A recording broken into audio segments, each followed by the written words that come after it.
Hi everyone, it's Raylene Bartlett from RTO Doctor, and this is the final video in the 30 Days, 30 Tips series for this time round at least. We may do this again sometime if the desire to hear any more tips is there. But tonight what I wanted to finish off on was a talk on the importance of failure. As educators, we have a tendency to believe that we are the be-all and end-all, the experts, the holders of all the knowledge, and we can tend to be perfectionists in what we try to do and try to achieve. And I, for one, have been very good at believing that for most of my life and being a perfectionist. And it was only when I was completing my master's degree and my supervisor at the time said to me, Raylene, if you are a lifelong learner and an educator, how can you be a perfectionist? Because if you're a perfectionist, it suggests that you know everything already and there's nothing left to learn. So you really can't be a lifelong learner. And that made me start thinking about the fact that you can't really be a lifelong learner and a perfectionist at the same time, but you also can't learn if you're not being vulnerable. And what I mean by that is to be vulnerable when you're learning is to risk failure, and you have to have a willingness to fail, to make mistakes and to grow from that mistake.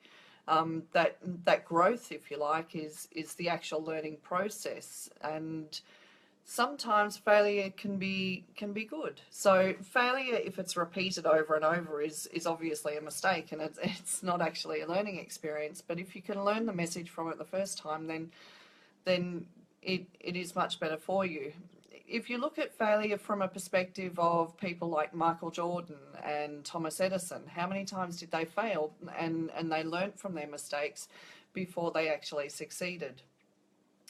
And so in tonight's tip, I guess one of the main things that I wanted to bring home to you was that when you were younger and you were learning how to ride a bike, or you were learning how to swim, learning how to ride a horse, or learning how to walk, how many times did you fall? How many times did you fail? And when you did fail, did you just give up, or did you keep trying? And when you kept trying, what happened to what caused you to keep going even though you wanted to stop? Was it some belief in yourself? Was it a belief that others had in you? Or was it perhaps positive reinforcement that you received from others to continue in your struggle?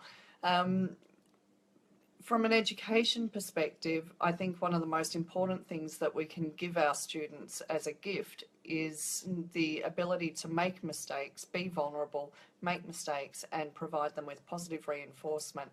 Because with positive reinforcement, we tell them that it's okay to be vulnerable and it's okay to make mistakes. And we're there to support you and help you on your growth journey.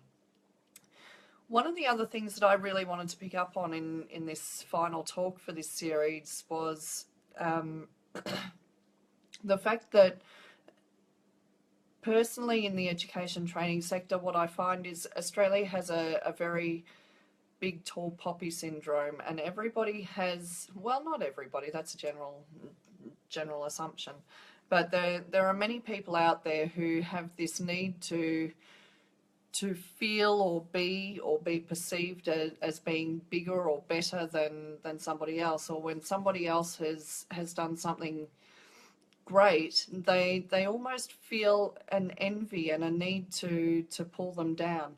And again, I say as educators, we really have this job as role models and life changers to support each other and to really encourage growth in not just our students, but our colleagues and ourselves, and not think that we are the holders of all knowledge. And sometimes we don't know everything. And as much as I would like to think that I know everything, I don't. And sometimes that's a really difficult thing for me to remember as well.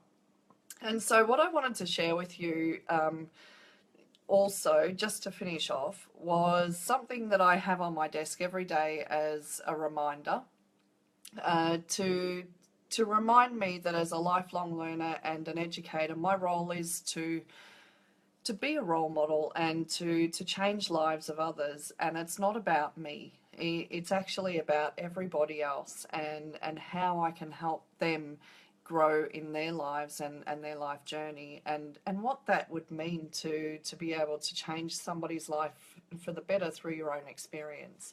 And so I really want to share with you this particular quote, or it's a few quotes that I have on my desk every. Overcoming your ego. Stop being offended. Let go of the need to win. Let go of the need to be right. Let go of the need to be superior. Let go of the need to have more. Let go of identifying yourself by your achievements, and let go of your reputation. For me, that keeps me accountable every day and helps me remember that this life that I've chosen as an educator is not about me. It's about the change that I can make in somebody else's life for the better and to help them achieve their goals and dreams. And if I can do that, then everything that I do in my career has been worthwhile. And I hope as fellow educators, you can join me on that journey. Thank you very much for listening into RTO Doctors 30 Days, 30 Tips. And if there is something that you'd like us to talk about sometime in the future, please let us know in the comments section. And I wish you well in your educational journey. Bye for now.